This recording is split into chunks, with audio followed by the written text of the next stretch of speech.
جب تعلیم صرف نوکری کے لیے ہو تو وہ صرف ایک ہنر رہ جاتی ہے، لیکن جب تعلیم نظریہ بن جائے تو وہ ایک انقلاب پیدا کرتی ہے۔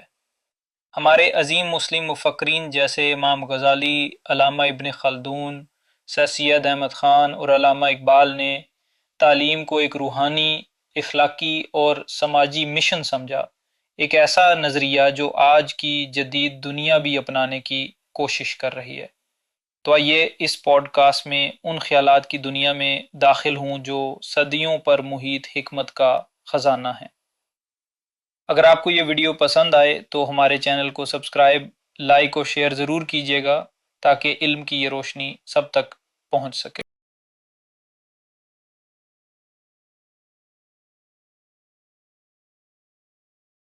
السلام علیکم، میں ہوں آمنہ اور میں ہوں احمد ابراہیم۔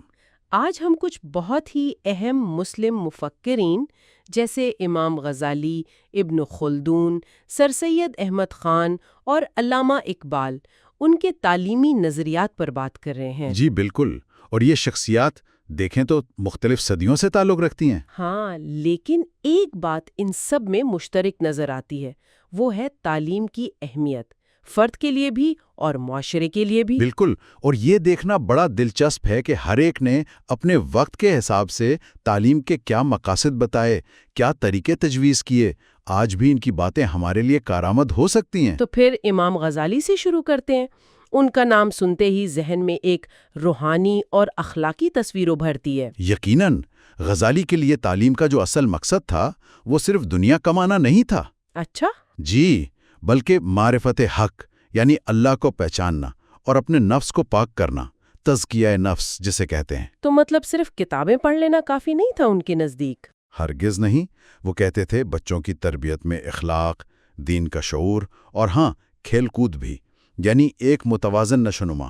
اور وہ سزا کے بجائے سنا ہے شاباشی کو زیادہ اہمیت دیتے تھے۔ جی بالکل، شفقت اور حوصلہ افزائی، اور استاد کے لیے بھی ان کے معیار بہت اونچے تھے۔ مثلاً استاد کیسا ہونا چاہیے ان کے خیال میں؟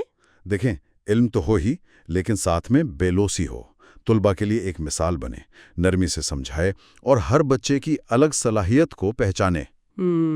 یعنی ایک مکمل شخصیت سازی کا عمل۔ بالکل، مقصد ایسی نسل تیار کرنا تھا جو حکمت، شجاعت، پاک دامنی، انصاف، ان صفات سے آراستہ ہو۔ اچھا، اب اگر امام غزالی سے آگے بڑھ کر ابن خلدون کی طرف آئیں، جنہیں عمرانیات کا بانی بھی کہا جاتا ہے، جی، انہوں نے تعلیم کو کیسے دیکھا؟ کیا ان کا زاویہ مختلف تھا؟ ہاں، کافی مختلف۔ ابن خلدون نے تعلیم کو معاشرے اور ریاست کے ساتھ جوڑا، تہذیب کے بننے بگڑنے سے۔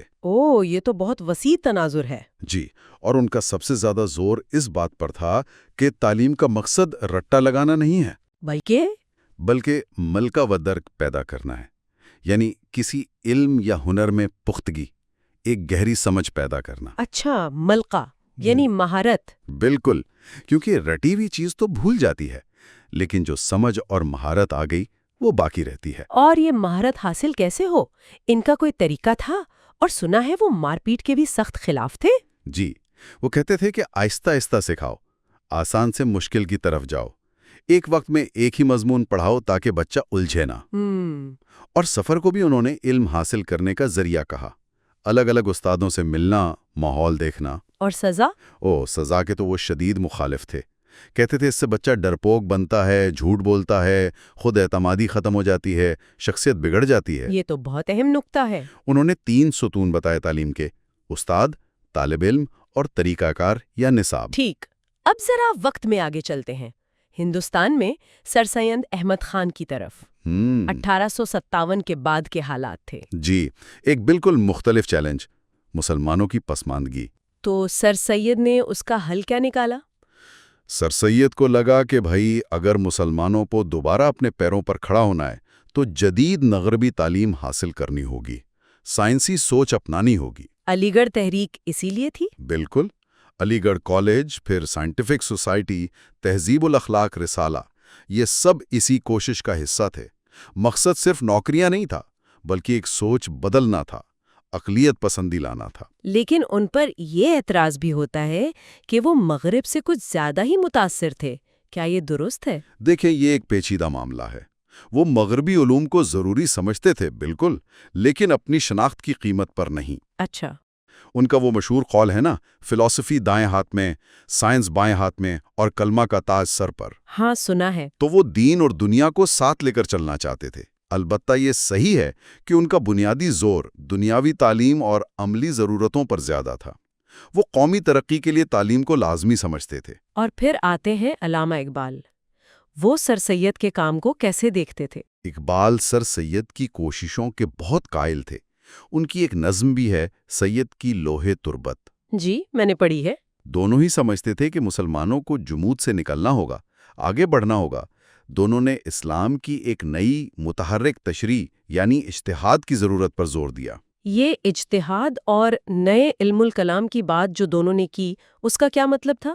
مطلب یہ تھا کہ اسلام کو ہر دور کے نئے سوالات، نئے چیلنجز کا سامنا کرنے کے لیے تیار ہونا چاہیے۔ اچھا۔ جو جدید سائنس اور فلسفے نے سوال اٹھائے تھے، ان کا جواب دینے کے لیے ایک نئے انداز کی دینی فکر یعنی نیا علم الکلام چاہیے۔ تو سائنس مذہب کے خلاف نہیں؟ ان کے نزدیک تو بالکل نہیں، بلکہ سائنس تو اللہ کی بنائی ہوئی کائنات کو سمجھنے میں مدد دیتی ہے، معرفت بڑھاتی ہے۔ البتہ اقبال نے روحانیت اور ملت کے تصور پر زیادہ زور دیا سر سید کے مقابلے میں۔ جی بالکل، اقبال کا دائرہ کار زیادہ وسیع تھا۔ اس میں خودی، ملت، عشق رسول صلی اللہ علیہ وآلہ وسلم جیسے عناصر زیادہ نمایاں ہیں۔ تو اگر ہم ان چاروں عظیم مفکرین کے خیالات کا خلاصہ کریں تو کیا تصویر بنتی ہے؟ یوں سمجھیں کہ امام غزالی نے بنیاد رکھی، اخلاقی اور روحانی تعمیر کی۔ ٹھیک۔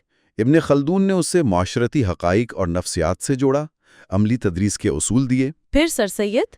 سر سید نے اسے جدید دور کی عملی ضروریات یعنی سائنس اور عقلیت سے ہم آہنگ کرنے کی کوشش کی۔ اور آخر میں اقبال نے؟ اقبال نے اس میں فکری گہرائی، خودی کی بیداری اور اجتہاد کا عنصر شامل کیا تاکہ ملت دوبارہ عروج حاصل کر سکے۔ یعنی سب کا اپنا اپنا کردار، اپنی اپنی اہمیت۔ بالکل، اور سب اس بات پر متفق تھے کہ تعلیم صرف معلومات جمع کرنا نہیں ہے، بلکہ شخصیت بنانا ہے، معاشرے کو بدلنا ہے۔ جی، اصل مقصد یہی ہے۔ تو آج کے سننے والوں کے لیے یہ سوال چھوڑ جاتے ہیں کہ ان عظیم مفکرین کے یہ جو نظریات ہیں، کیا یہ ہمارے آج کے تعلیمی نظام میں نظر آتے ہیں؟ اور کیا ہم ان کی فکر سے مزید روشنی حاصل کر سکتے ہیں تاکہ تعلیم واقعی وہ کردار ادا کر سکے جو افراد اور قوموں کی تقدیر بدل دے؟